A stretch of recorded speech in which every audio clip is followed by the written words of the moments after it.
Welcome back to Inside Politics. Our guest today is Steve Cavendish. He's the former editor of the Nashville Scene. He is now trying to bring back the Nashville Banner as an online publication. It used to be the afternoon newspaper here in Nashville for many years.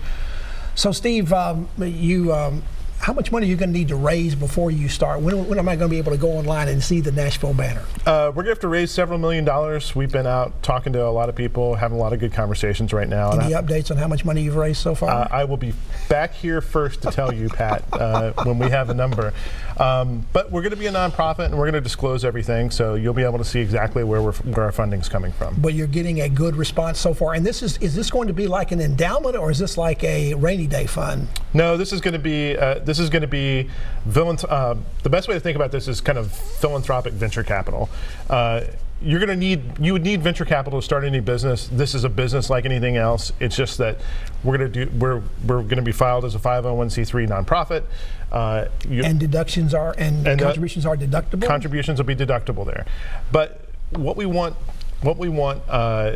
people to know is that it takes something to kickstart an operation like this, and like I said, we're talking to a lot of people who are very enthusiastic about supporting more coverage for Nashville. Now, what's your staff going to look like? Are you talking about full-time employees, and what size? And are they going to be with benefits, or are you looking primarily for the freelancer model where they're part-time and they don't get any benefits? No, no, it'll be full-time staff.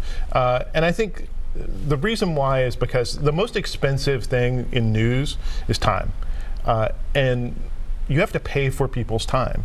You have to pay for people to go out and report the news, to oftentimes report out stories that end up not being stories, until you can finally find the things which are good enough and strong enough to be able to publish. Do you see the site as being the daily record, the place where people go for what's happening in government all the time, what's happening all the time in business in town? Or are you going to specialize more in some particular areas and do more in-depth stuff, and maybe not the day-to-day grind of this council meeting and this legislative session and this sort of thing? I mean, I would like to build us up to a size where we are considered a publication of record, but the problem is that you need scale to do that.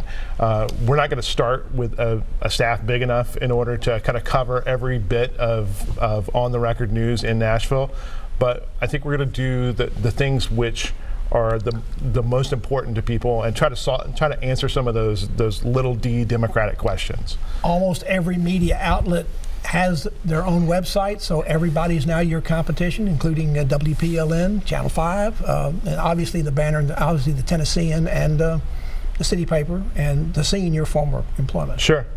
And there's a lot of good people out there doing a lot of good stories. But here's the thing is, there's not enough. There's not enough journalists in this town. Since the Banner closed in 1998, Middle Tennessee has grown by about 45 or 50%. Nashville has grown about 20%, and we have fewer people. There's fewer people here at the broadcast stations. There's fewer people at the Tennessean, and there's fewer people at the Scene and PLN, and well, I should say PLN's been the only place that's grown a news operation in Nashville. And you perhaps see it more than any place else up at Capitol Hill Press Corps that used to have maybe as many as 30 or 40 journalists there every year covering the legislature. Now we're barely into double digits. Is that right? Right. So the Capitol Hill Press Corps, and this is a problem around the country. State House coverage is something of a crisis area everywhere. In Tennessee, it's no different. It was 35 before I started. Now that number is 10, but 2 of those are specialists. So, you know, really, you've got 8 people covering full time. What the state budget last year was $37 billion or something in that nature.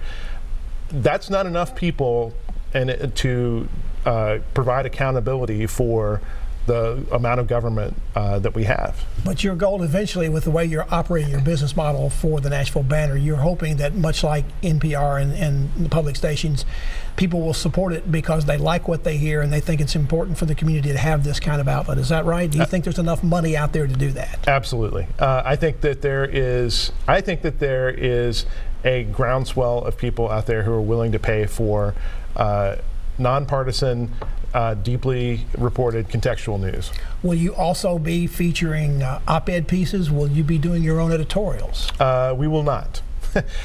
You know, we're going to be a news-focused site. I would eventually like to provide an op-ed page of some sort that has community voices and that has different points of view, but we're not going to endorse anybody. We're not going to be writing editorials day to day. We're going to be focused on the news. Will you be providing endorsements? The Tennessean has been moving away from that. Will your paper move it? Will your outlet move into that, or stay away from that as well? Oh, we will not.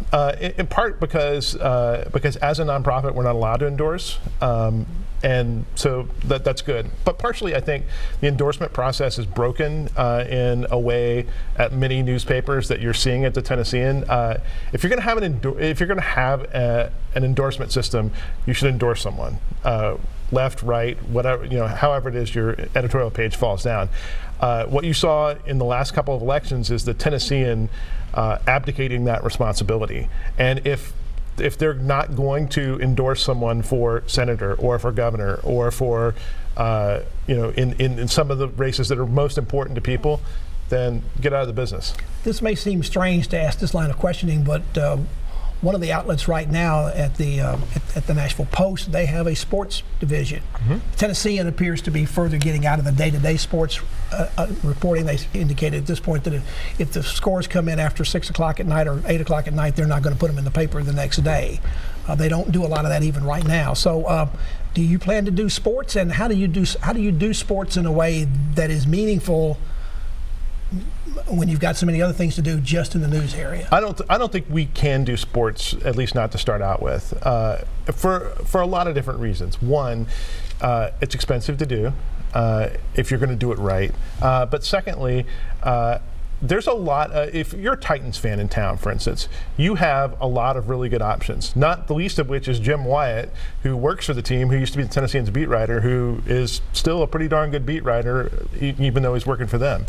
But there's so much coverage of the Titans and even the Predators that where is audience going to come for us? So I think we would build sports eventually, but we need to think really carefully about how we did it. Steve Cavendish is our guest. He's a former editor of the Nashville Scene. He's bringing back the Nashville Banner as an online publication, to be determined exactly when it may debut. Back to talk to Steve more, this time about local and state politics after this break.